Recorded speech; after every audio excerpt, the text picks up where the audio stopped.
Welcome to The Explainer. Let's break down the powerful story behind the first Sunday of Lent. The readings tell this epic story about temptation. Let's trace this whole journey together.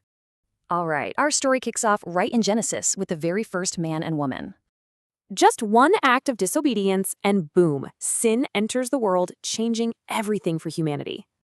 The church calls this state original sin, and this idea really shapes the rest of the story. Now, this act wasn't just an isolated event. It had huge consequences for absolutely everyone. The second reading from Romans explains exactly how that first sin created this ripple effect. And this just perfectly illustrates the central contrast, Adam's failure versus Christ's absolute triumph. So, with all this brokenness, how does humanity respond? With a heartfelt plea directly to God. Psalm 51 just perfectly captures this cry for mercy. It's a real, honest look at our failings. It's a powerful request, right? For a clean heart and a spirit to overcome our weakness. Okay, so this all builds to the ultimate solution, which we find in the Gospel of Matthew. This is where Jesus, the new Adam, faces his own massive test after 40 days of fasting.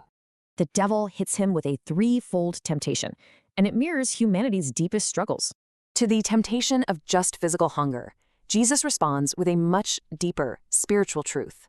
To the temptation of pride and ego, he responds with simple humility and trust in God.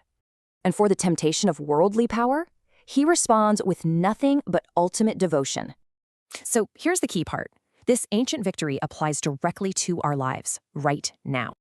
And that right there, that's the real heart of Lent. It's about imitating Jesus's victory.